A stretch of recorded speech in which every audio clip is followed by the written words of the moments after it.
This video is brought to you by ages 3 and up.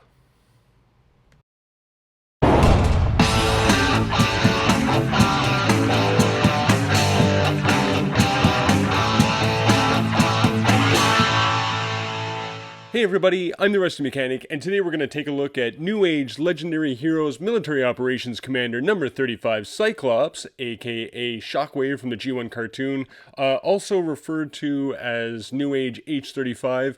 I have several questions before we even dive into this, just for myself, because this is the first time that I'm doing a Legend scale figure review.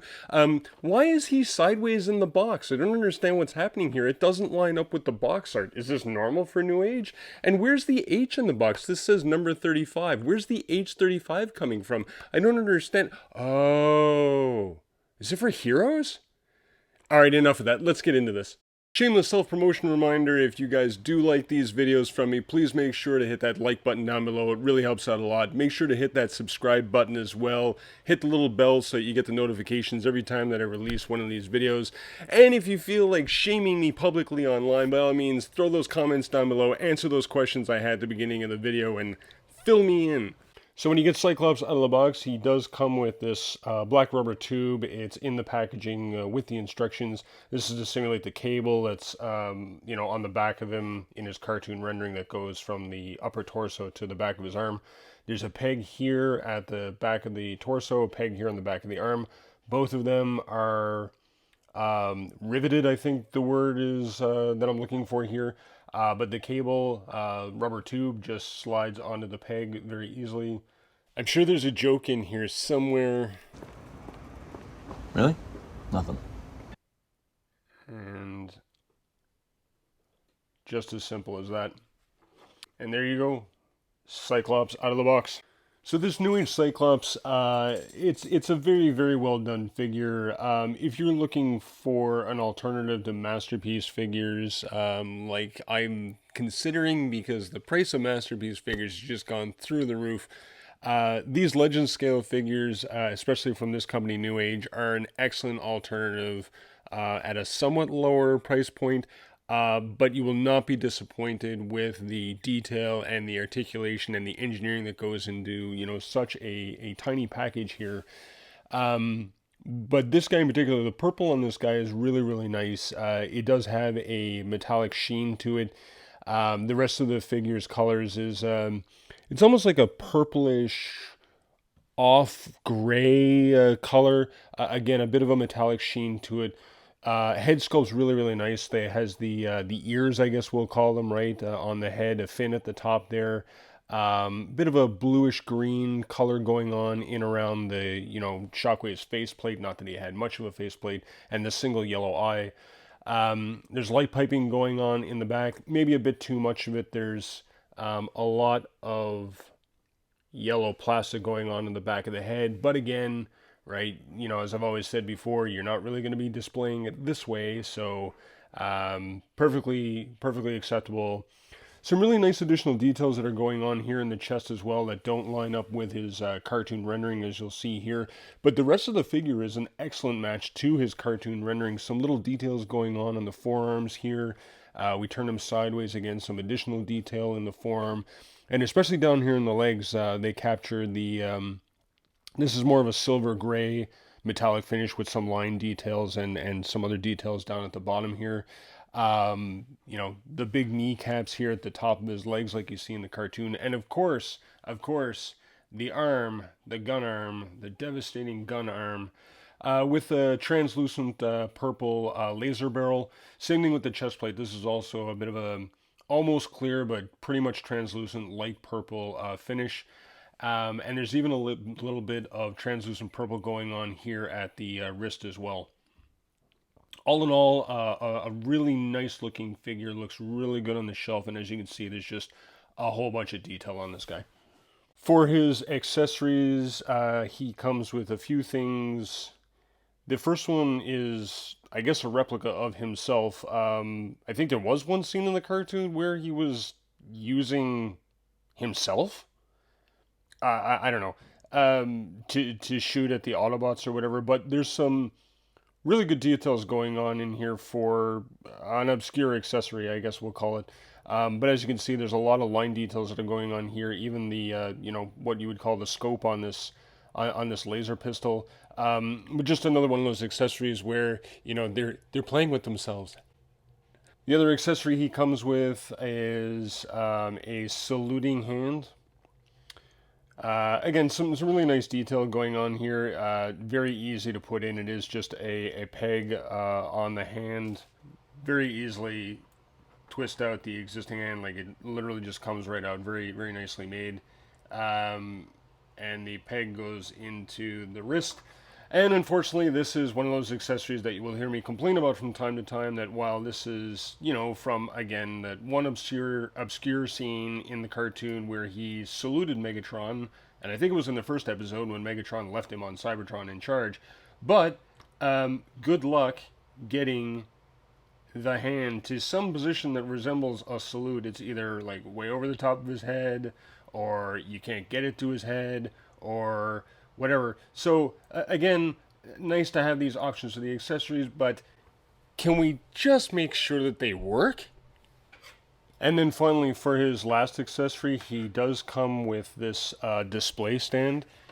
He also comes with this arm that can attach into the base. There's actually a couple of different mount points here and here that you can put this arm on. And then this peg, he has a port right in the bottom of his backpack here that just plugs into. Just as easy as that. And then you can put him in any kind of a in-air pose. Sorry, put him right off camera. There we go. So that he's up in the air. The only problem, again, that I have with this accessory is a similar issue, is that you can't really... I mean, you can get him to stand on the base so that he looks like that, which is, I guess, okay, but he's kind of sticking a little off the stand a bit. And you can't get him to move forward in any way that doesn't look like he's doing a smooth criminal. So while this arm accessory is nice for getting to stand on the base, he doesn't quite fit on the base, but it's functional, and it does its thing. I find the base is actually more suited for his alt mode, which we'll look at this accessory again when I do his alt mode. So just for a size comparison, here he is next to Takara Tomi's masterpiece MP21 Bumblebee. As you can see, Shockwave is almost the same height as the MP Bumblebee. Who's a cute little legend scale figure. Not only are the details on this figure absolutely outstanding, but the engineering that has gone into this for the transformation as well as the articulation is equally outstanding, and almost, in my mind, in par with the engineering that goes into a masterpiece scale figure, if not even more so, given, again, the size of this figure and the amount of engineering that would have had to have gone into it to get the articulation and the transformation that is in this legend scale figure. We have things like, arm at the shoulder rotation that goes all the way up 180 degrees. There is a 360 degree on a ball joint at the shoulder. There is a bicep swivel. There's an elbow pivot that goes past 90 degrees. There is a wrist rotation. There is ab crunch, like 90 degrees. There is waist swivel. Head swivel 360 degrees. There is head tilt. Forwards and backwards. There is even the slightly confused head tilt. Go down to the lower body, and we have hip skirts in the front and the sides, so that you can get the full Van Damme out to the side. You can get a full kick to the front. You can get almost a full kick to the back. You also get 90 degree knee bend, thigh swivel. There is no universal here, so you don't get the thigh rotation up at the ball joint, but you do get the thigh rotation here. It's on a peg mount, and you even get a ridiculous ankle rocker inside, almost 90 degrees. And there is a slight tilt to the outside as well. Oh, sorry, I apologize. No, there isn't. There's a toe tilt forward and back as well. So, posability on this equally on par with a masterpiece figure. No questions there.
So they were using this alt mode, and before we get into the details and the features, I figured it would be logical.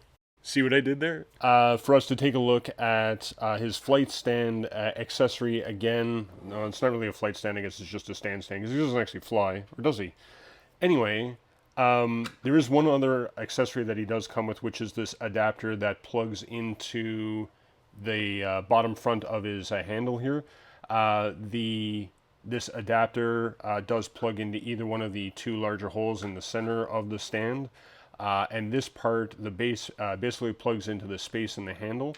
So what you'll notice is there are some slots at the very edge on the inside of the handle, and there's a tab on either side here. So these two tabs go into the very edge of the handle opening.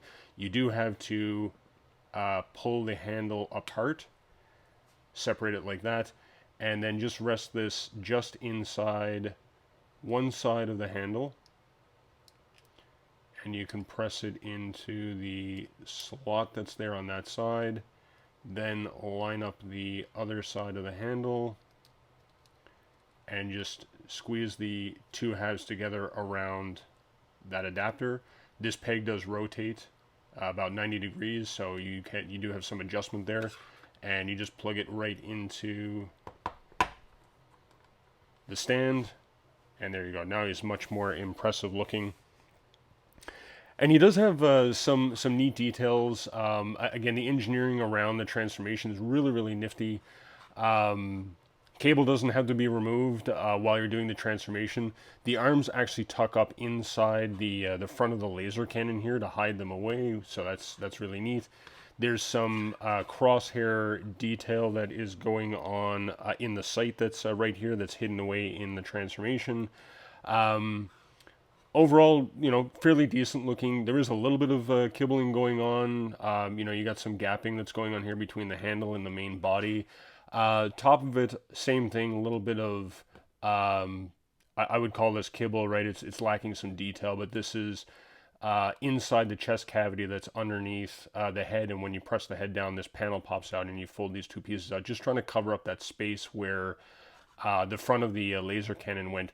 Speaking of that, by the way, that is one of the most ingenious parts of this transformation, as you saw in the video, that this is actually hidden away inside his chest cavity. And if you actually look, so there's actually a gap that's underneath here now, but this is filled in by this entire front of the laser cannon. So again, some really neat transformation engineering tricks going on here to get something this size and with all its articulation to be able to go from that nicely detailed robot mode into this fairly detailed laser cannon mode.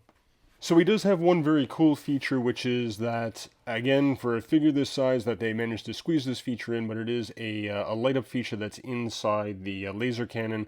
There is a battery that you have to put inside here, which unfortunately, due to its size, means that we have some weirdly obscure battery I've never even heard of. It is a CR927 battery. Looks like it's less than the size of a dime. Can't tell you because I couldn't find any. I'm sure you can probably find them on Amazon, but I didn't have the time to go and look for it. But anyway, by all means, if you figure it out, let me know. So all you need to do is just pop open the top of the laser cannon just to break it away from the two arms. You actually need some tools for this, boys and girls. So there's a switch right here that activates it. It is just a push switch. So with some kind of tool, you can reach in here and click it. It isn't a switch that flicks back and forth. It is just a push button. There's a hole right here. You need a very small tool like this. I have this precision screwdriver with a flathead tip, very small flathead tip. So you just want to push it into that hole. And as you can see, it will just pop that part out. So sometimes this doesn't pop out like that. It will stick on one side. So once you do have that one side poked out, you can just reach in there with your fingernail to get it out, and it does just fall out very easily like that. There's a Phillips screw that's holding a circuit board where the battery goes inside, so I will just switch out this tip. And it's extremely small screw. This is actually a Phillips head PH00, so the smallest precision head that you can find. And you just want to obviously unscrew this screw. Don't lose the screw. You don't want to lose the screw. So there is a circuit board in here that was held in with that screw, and it does just slide out just like that. So when you do find that battery, it does just slide in through the front right there, and then you just obviously reassemble the way that it came out, which is with the battery facing down. And this screw isn't even actually part of that circuit board or anything, which kind of makes sense, but it's just like the edges of the screw hold the circuit board into place. So then, of course, the fun part about the reverse of this process is if you don't have a magnetic tip screwdriver like this one, you're probably never going to get that screw back into place. Anyway, if you are going to do this, it is not as easy as it seems. This is really small and actually hard to get that screw back in. But there you go, right? So once you got the screw back in, then you can just replace the front of the laser cannon. And there is a right side up and an upside down to this, so if it isn't fitting in, then just flip it over. And like I said, switches right there, so you just press it and it will light up. Like I said, unfortunately, I can't show it off to you guys because I could not find the batteries. But it is a really neat feature for something this size. Overall, this is an excellent figure. Very satisfying overall. Again, the amount of detail in a figure this size, just fantastic. The paint coloring is spot on. Nice metallic sheen overall with details in the legs and around the forearms. And especially these nice details in behind this translucent glass. The articulation, fantastic. The transformation, simple, fun, nothing overly complicated. With just enough engineering tricks inside of it to make it extremely interesting, especially that part about the laser cannon is hidden in here inside the chest, yet comes out to fully cover up the two arms to form the front of the laser cannon. And also just the right amount of accessories that comes with it that are all fairly functional. Again, the only complaint I have is this arm. And the way that it positions the figure on the stand, but otherwise all the other accessories, especially the stand that allows you to use this accessory to display the gun mode in a very nice pose, all excellently well thought out, well done. Definitely a recommend from me.